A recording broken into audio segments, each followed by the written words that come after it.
Hola, buenos días a todos. Qué bueno que están presentes en esta charla que amablemente nos va a dar el doctor Pablo Caballero. Pues en esta presentación nos va a comentar diferentes aspectos que él ya profesionalmente ha aplicado, cómo ha aplicado las técnicas de estudio de aves en una empresa muy particular, pero también tomando en cuenta los conocimientos que ha obtenido previamente. El doctor Caballero es egresado de la licenciatura de Biología de la UAEH, donde hizo su trabajo con una especie endémica de una isla de México. Posteriormente se desvió un poco de la ornitología para trabajar con cuestiones relacionadas con el uso de recursos por los humanos, en particular de la leña, donde hizo también su maestría en el posgrado de Biodiversidad y Conservación de la Universidad Autónoma del Estado de Hidalgo, y finalmente realizó su doctorado trabajando con un grupo de sitios donde se conservan aves, en México, las AICAS, las áreas para la conservación de las aves, donde terminó su doctorado hace un poco tiempo. Y ahora, bueno, pues ha aceptado compartir el conocimiento que ha adquirido con ustedes, así que sin más preámbulo, le damos la bienvenida al doctor Caballero. Pablo, por Gracias, favor. Raúl. Sí, muchas gracias. Y bueno, quiero iniciar la presentación o la charla, pues agradeciendo por asistir. Bueno, yo sé que es su clase, pero creo que es importante siempre ser agradecidos y tengo por convicción retomado de otras personas que he visto, primero agradecer. Y bueno, el tema que me invitó el doctor Raúl a conversar con ustedes es sobre las técnicas que se utilizan para cuantificar el efecto de la infraestructura humana en las aves. Yo les voy a hablar puntualmente de lo que pasa en energías limpias, en el caso de México, que es de lo que yo tengo conocimiento, y esto es porque en la actualidad trabajo para una empresa que se llama Ingeniería para el Manejo, Restauración, Conservación de Ecosistemas, y mi trabajo en esa empresa es coordinar a grupos de especialistas que se encargan de monitorear fauna voladora en parques eólicos, por ahí un parque fotovoltaico y por ahí también en una línea de transmisión eléctrica. Entonces, bueno, me ha tocado conocer del tema de forma directa. Para comenzar, lo primero que quiero que tengamos en mente es que cualquier infraestructura humana tiene un impacto sobre las aves. Eso es ineludible. Les pongo aquí un gráfico que pueden observar en donde con datos de pues, los Estados Unidos, para México busqué un poco y es difícil de encontrar y más de manera, digamos, condensada como este ejemplo, pero esto nos da una idea de cuánto se está afectando a las aves o cuándo se podría estar afectando en México también. Pues no me dejará mentir el doctor Raúl, los números o por lo menos las proporciones en cuanto a afectación parece que son similares en diferentes partes del mundo. Y esto es la mortalidad anual estimada para las aves en el caso de Estados Unidos, ¿no? Y vemos cómo las ventanas como infraestructura es algo de lo que más daña. Ustedes mismos en el campus seguramente les habrá tocado ver o saber de aves que se impactan, por ejemplo, con el Centro de Investigaciones Biológicas, y eso pasa en todas las ciudades del mundo.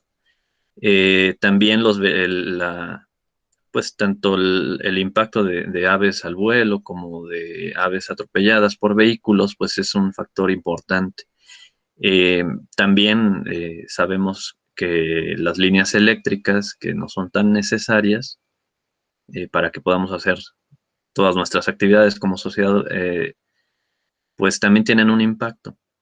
Y ahí están números, ¿no?, de los vecinos del norte y electrocuciones, que en realidad está interrelacionado, aunque son cosas distintas, pero también suman en cuanto a la afectación y al final pueden ver eh, pues lo que se sabe hasta el momento, que el número de aves que se afectan en Estados Unidos por turbinas eólicas, eh, que parece ser lo menos, pero que también suma a esta afectación. Recordemos que todas las afectaciones que tenemos a los grupos biológicos de manera individual pueden ser tan importantes como se ven aquí las ventanas o tan aparentemente poco importantes como las turbinas eólicas, pero a final de cuentas suman.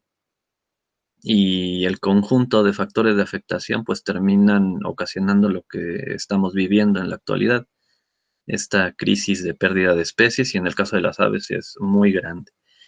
Y bueno, pues aquí es en donde yo estoy ubicado y de donde les voy a hablar un poco más. Pero la pregunta es, ¿y cómo hacemos para cuantificar este efecto? Eh, no sé si alguien tenga una idea de cómo cree que se puede cuantificar el efecto del impacto de alguna infraestructura, en el caso de nosotros, ¿no? ¿Cómo podríamos medir el impacto de un parque eólico sobre las aves? Y pues bueno, es un proceso largo y se los voy a tratar de describir, ¿no?, con un poco de detalle. Para empezar, nosotros tenemos estos 11 proyectos que mencionaba ahí en la diapositiva anterior. 2 los tenemos en el estado de Oaxaca, en el sureste. 5 proyectos los tenemos en la región centro del país, 2 en Jalisco, 2 en San Luis Potosí y 1 en Zacatecas. También tenemos otros 4 en la región norte del país. Los 4 están en el estado de Coahuila y vienen más proyectos en puerta también en el norte del país, algunos para Nuevo León. Los grupos de trabajo que tenemos, dado que nosotros hacemos monitoreo de fauna voladora, pues siempre el equipo base es un ornitólogo que se encarga del monitoreo de la avifauna, un mastozoólogo que se encarga del monitoreo de los quirópteros, y siempre tenemos trabajadores de apoyo que asisten a los especialistas para pues, hacer la parte del monitoreo. En el caso de lo que más importa en esta plática son las aves, entonces ahí me voy a centrar. Pero bueno, este es nuestro equipo base. También en algunos casos tenemos monitoreos especializados sobre otros grupos, por ejemplo, donatos y lepidópteros, y tenemos ahí a algún entomólogo trabajando. Y en algunos casos, por ejemplo, tenemos monitoreo específico, en el caso de Jalisco, un grupo de trabajo solo sobre águila real. Entonces ahí cambia un poco este diseño general de los grupos de trabajo, pero esto es la base. Ahora, ¿qué es lo mínimo que necesitamos conocer para poder estimar o cuantificar el impacto de este tipo de infraestructuras en lo que tiene que ver con energías limpias? Pues lo primero es conocer los proyectos. Y parte de conocer esos proyectos es, por ejemplo, en el caso de los eólicos, pues saber cuántas y en dónde se encuentran ubicados los eh, aerogeneradores. En este caso están representados aquí. Entonces sabemos exactamente en dónde están, sabemos cuál es el polígono del lugar donde estamos trabajando, sabemos cuáles son los tipos de uso de suelo, cuáles de estos aerogeneradores revisamos y cuáles no. Tenemos todo perfectamente bien definido y eso es parte de conocer el proyecto. También hay que conocer algunas cuestiones técnicas como la altura de los aerogeneradores, también si existen líneas de transmisión eléctrica al interior de los parques, porque todo eso tiene que ver con el impacto que se está haciendo sobre la avifauna. Otra cosa que necesitamos conocer, pues como tal, a la avifauna local. Y esto implica conocer, por un lado, todo lo que se sabe acerca de la avifauna en la zona, en la región, en la localidad, todo lo que ya está documentado, pero también hacer este trabajo de campo para tener una idea actual de lo que, de cómo está conformada la comunidad, tanto en cuanto a su riqueza, a la abundancia de las especies, y entonces con esto tener una noción más completa. Y finalmente, pues necesitamos saber cuál es la afectación. Y para ello, pues necesitamos también hacer, aquí no hay de otra, hacer monitoreos en los sitios y cuantificar cuánto es lo que se está afectando y cuáles son las especies que se están viendo afectadas. Entonces, estos son los 3 aspectos básicos mínimos necesarios. Y bueno, ¿cómo obtenemos toda esa información? Bueno, obviamente, lo primero es la revisión bibliográfica, pero también aplicamos un método estandarizado que probablemente ustedes ya conocen. Es uno de los métodos más que se utilizan más en los estudios avifaunísticos, y es el recorrido de trayectos lineales. En algunos parques, además del recorrido de trayectos estándar de 1 kilómetro de longitud, en donde uno observa a las aves a lo largo del camino, también en algunos lugares utilizamos eso combinado con el muestreo por puntos de conteo, en donde en estos trayectos de 1 kilómetro, cada 250 metros, el biólogo se detiene y aplica toda la dinámica que es hacer también los puntos de conteo, que es detenerse un periodo de unos 5 minutos de espera y después observar por otros 10 minutos para hacer los registros. Eh, este método lo usamos sí para las aves, pero también, por ejemplo, para los odonatos y lepidópteros, en la búsqueda pues de obtener registros también de estos otros grupos biológicos. Y bueno, no utilizamos otro tipo de métodos, aunque es común que en este tipo de monitoreo se utilice, digamos, de manera masiva métodos para observar aves o para registrarlas. Por ejemplo, en muchas empresas y muchos proyectos también se aplican técnicas de redeo. Sin embargo, nosotros al comparar los diferentes tipos de monitoreo y los resultados que se tienen en los diferentes lugares, hemos encontrado que las diferencias no son tan grandes. Además, muchas empresas lo que hacen son monitoreos express, y por eso necesitan usar muchos métodos. En la experiencia de nuestra empresa, no. Nosotros hacemos monitoreos más continuos, les voy a platicar un poco en un momento. Y eso nos permite tener resultados similares, muy similares, con solo recorrido de trayectos. Y creemos que eso es importante porque algunos métodos, como las redes, pueden llegar a ser pues también nocivos para las comunidades de aves. También causamos mucho daño cuando manipulamos ejemplares. Entonces, nosotros lo evitamos, y esto es la manera como trabajamos directamente las aves. Entonces, para esto, pues los ornitólogos se van todos los días, de lunes a sábado, como si fueran a la oficina, pero van diariamente a hacer un recorrido todos los días, de la manera que ustedes ya conocen. Solo llevan sus binoculares, sus guías de campo, y se van en la salida del sol para hacer sus monitoreos, y en algunos casos hemos también probado hacer los monitoreos en el ocaso, en el atardecer, aprovechando que se van a hacer monitoreos nocturnos para los quirópteros. Pero bueno, esta es la forma de trabajo en todos los sitios en donde tenemos presencia. Y pues la otra parte también muy importante es cómo obtenemos información sobre la afectación, y eso lo hacemos a través de la búsqueda de los organismos que fueron afectados. Nosotros utilizamos un diseño estandarizado que está respaldado por el Banco Interamericano para el Desarrollo. Básicamente son investigadores estadounidenses los que propusieron este método. Wilmot y colaboradores, me parece que estaban en Florida trabajando, y apoyan al Banco Interamericano, y ellos son los que nos guiaron en la aplicación. Nosotros hemos hecho algunos ajustes para México y para cada uno de los parques de manera individual, porque las condiciones cambian mucho, pero este es el modelo general, en donde básicamente pueden ver en la imagen. Esto, en el centro está la turbina eólica, y en un radio de 50 metros es en donde se sabe que caen la mayoría de los organismos que son afectados. Es raro encontrar algo más allá de 50 metros en el radio del aerogenerador. La teoría de estos autores es que lo ideal sería muestrear un radio de 100 metros alrededor de cada aerogenerador.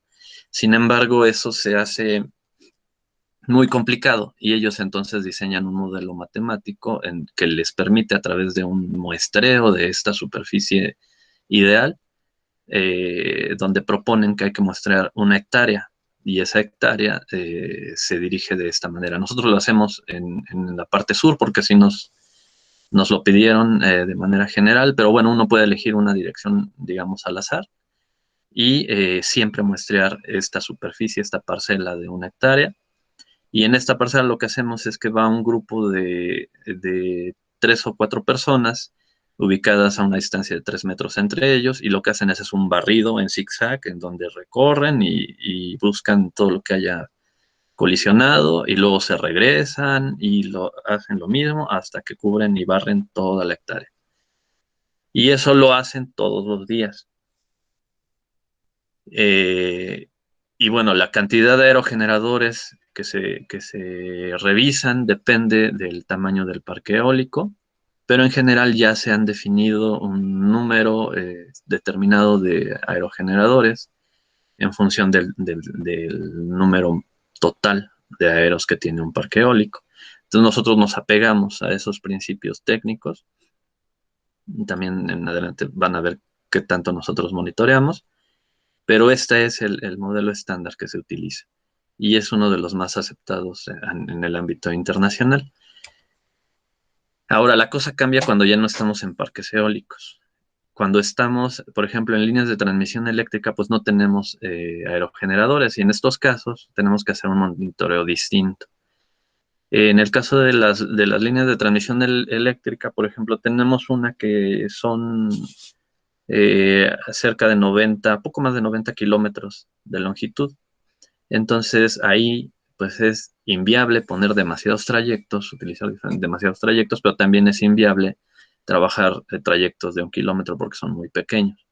Entonces ahí lo que utilizamos son trayectos de 2 kilómetros, en donde para la parte del monitoreo se hace exactamente lo mismo. Ellos recorren y van observando a cada lado del trayecto, y aquí obtienen información de qué está pasando con la comunidad avifaunística, pero también una vez que terminan ese monitoreo de aves, de regreso van al menos dos trabajadores, es el ornitólogo con un trabajador o 2 biólogos, dependiendo de la dinámica de trabajo, y lo que hacen es que de regreso hacen un barrido también en zigzag, como está en esta figura, en donde van buscando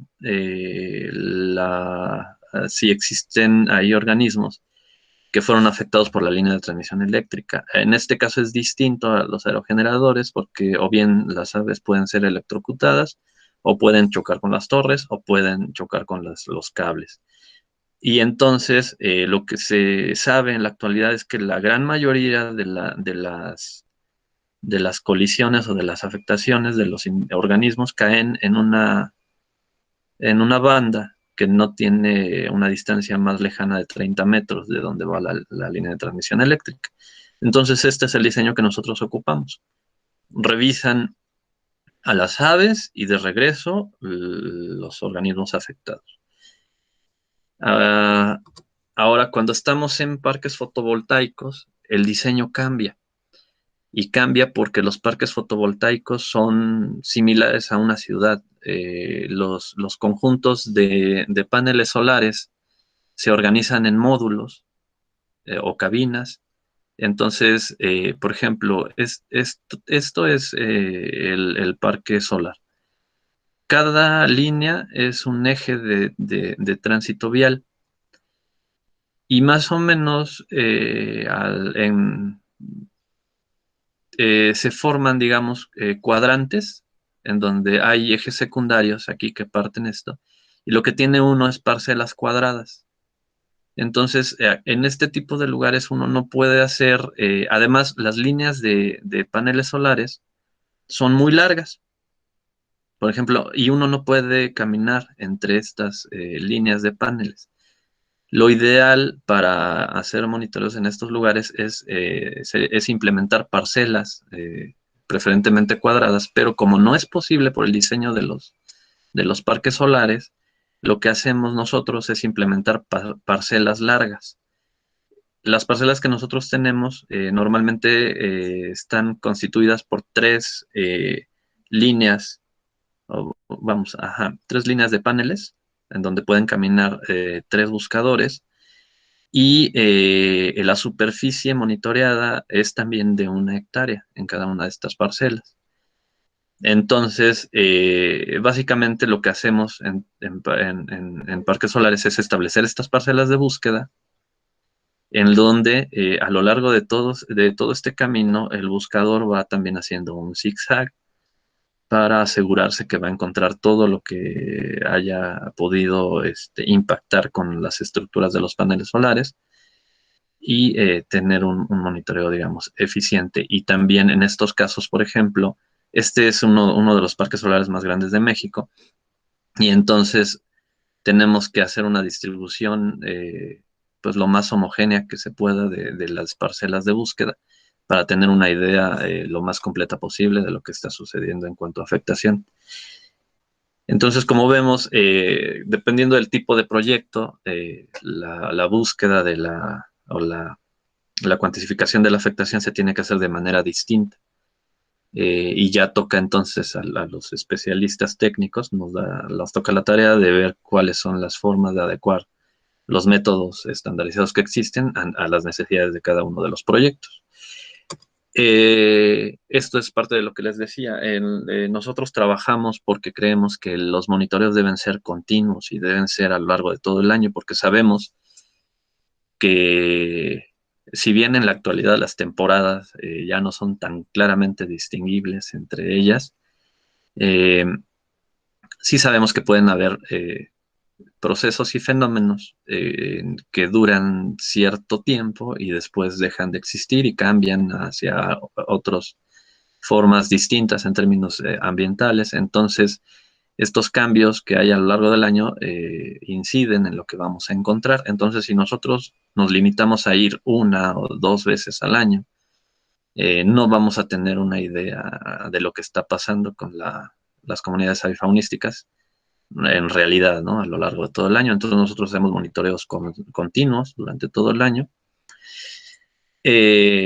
Casi siempre trabajamos medio mes, todos los meses, pero hay algunos meses que trabajamos los meses completos. Estos ya son indicaciones de la autoridad en materia ambiental. Por Semarnat nos dice que debemos de trabajar el doble, y pues lo hacemos así. Y bueno, ¿qué pasa? Esto es lo que nosotros invertimos de esfuerzo de muestreo. En el caso, son ejemplos de algunos de nuestros parques eólicos. Y bueno, tenemos que, en general, lo que tratamos de hacer es de estandarizar, que todos trabajen de la misma forma. Entonces, en los parques que son grandes, en los proyectos grandes, tenemos normalmente 12 trayectos de observación.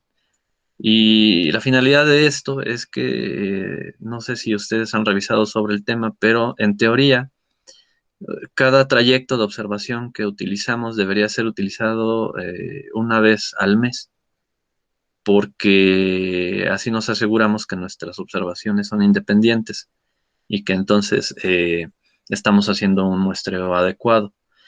Entonces lo que hacemos nosotros en la empresa es tratar de tener estos 12 siempre que se puede, pero bueno, hay ocasiones en las que el proyecto, bueno, porque esto nos permite que los biólogos vayan 1 vez de lunes a sábado, un trayecto diferente durante esas 2 semanas que trabajan, y entonces dejan descansar cada trayecto 1 mes completo.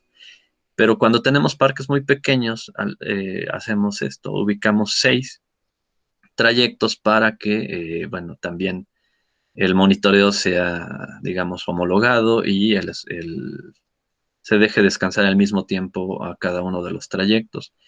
Y aquí, bueno, ya no tenemos lo ideal, pero hacemos lo mejor que podemos. Y a final de cuentas, lo importante para nosotros es esto, que el número de horas invertidas de observación sea lo mismo en cada uno de los lugares. Y es lo que logramos. Ahora, en cuanto a la búsqueda de colisiones, esto es parte de lo que les comentaba. Estos son los autores que proponen el método que nosotros usamos. Y aquí pueden ver en la barra gris el número total de aerogeneradores por proyecto. Estos también son algunos ejemplos. Y básicamente, pues tenemos diferentes tamaños de parques, pero en amarillo podemos ver lo que los autores definen como lo ideal para este tamaño de parque. Y nosotros tratamos en todos los casos de tener o el 100% o más del 100% de lo que piden los especialistas que se monitoreen. Y bueno, ahora ya fuimos a trabajar, invertimos mucho tiempo y dinero, bueno, nosotros no, los clientes que nos contratan, y ¿qué hacemos con la información que generamos? Pues la tenemos que analizar, y la forma de analizar para poder entender cuál es la afectación de este tipo de infraestructura en la avifauna, pues es esta. Una primera aproximación, y que es, digamos, de lo más común que pueden encontrar que se hace, es ver directamente, cuantificar qué es lo que se está afectando. Y para ello, simplemente el análisis se puede hacer a nivel de individuos y a nivel de especies. Y esto se puede aplicar en cualquier tipo de proyecto. Y básicamente la información que necesitan es cuál fue el número de colisiones o el número de organismos afectados a nivel de individuos, y cuál es el número total de registros o de individuos que registramos, y hacen simplemente la relación. Se afectó tanto, se registró tanto, y entonces el porcentaje de individuos afectados es este. Y esa es una primera información. Lo mismo podemos hacer a nivel de especies. ¿Cuántas especies afectadas registré? ¿Cuántas especies en total registré? Y hacemos la proporción de especies afectadas y tenemos un primer indicador.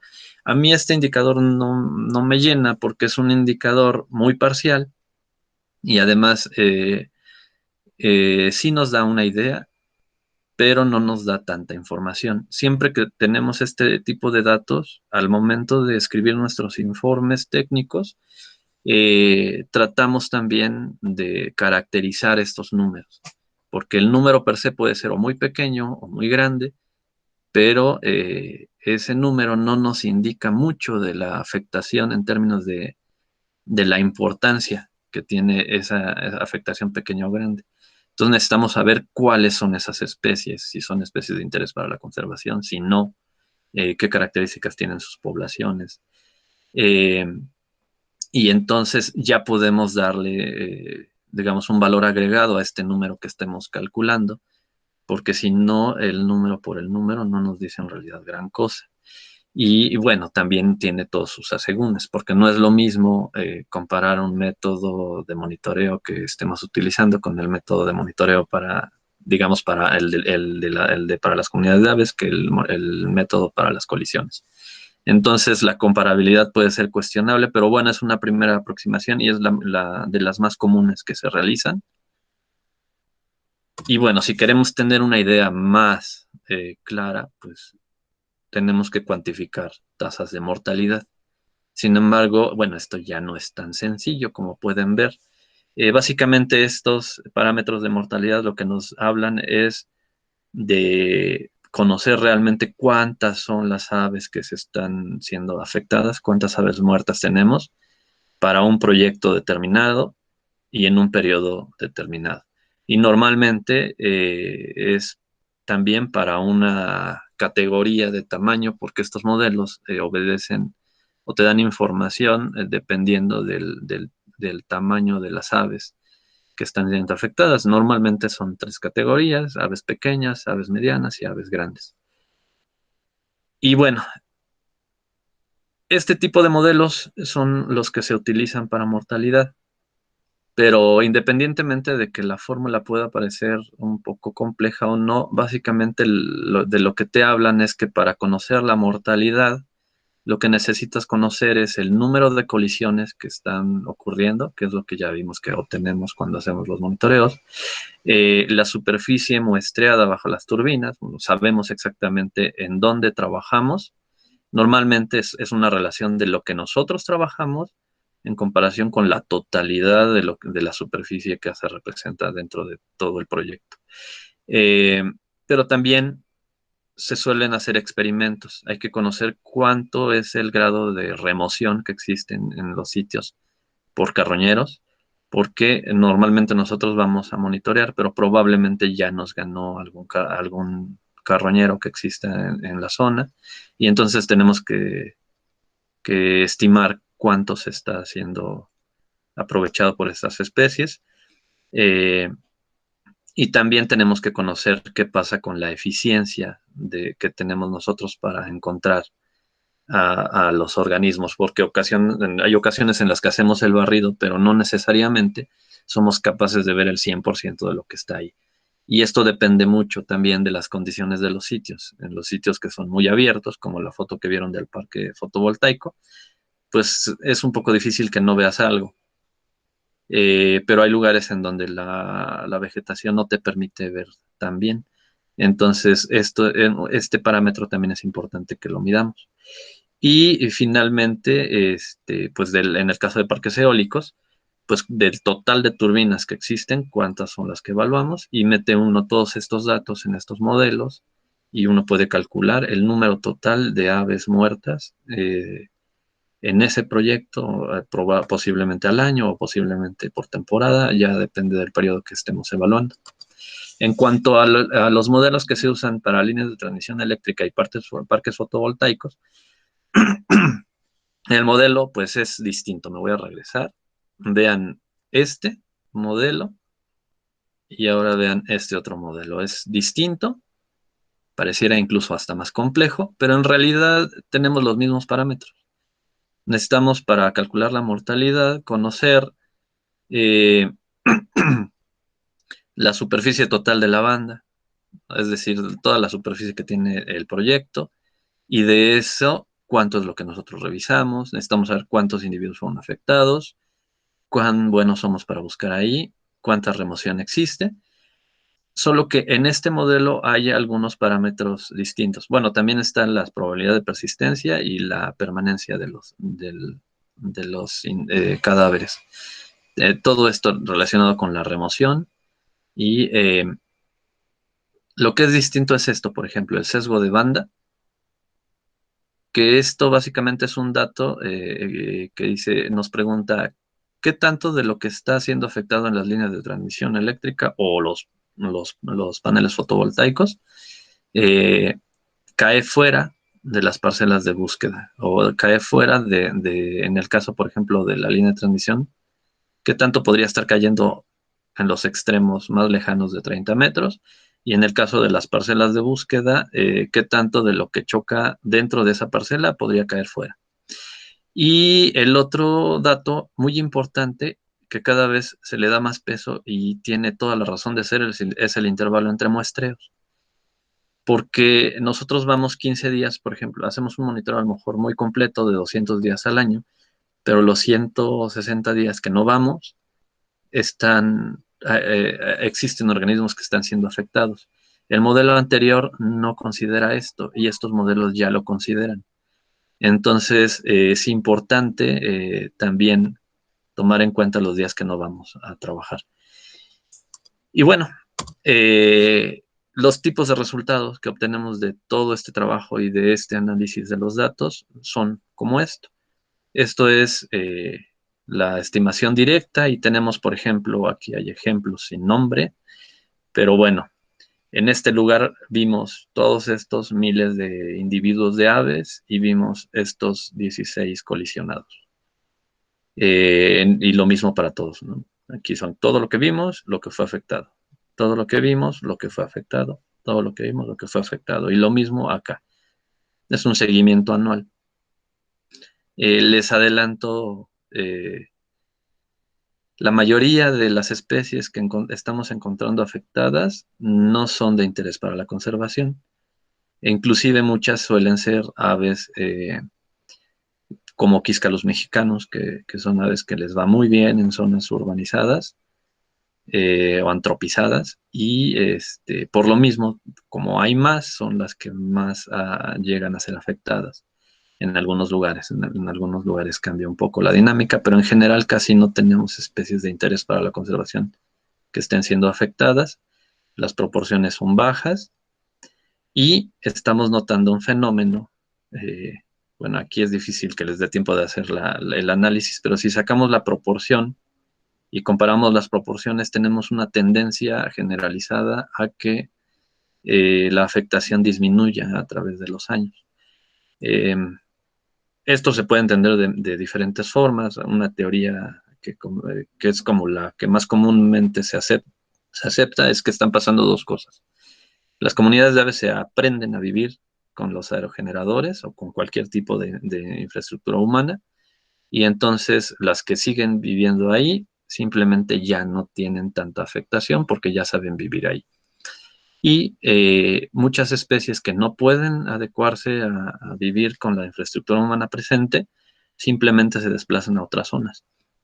Y entonces este proceso que se platica tan fácil es un proceso gradual, y entonces a través de los años normalmente registramos esto, una disminución en la afectación, que tiene que ver mucho con eso que les comento.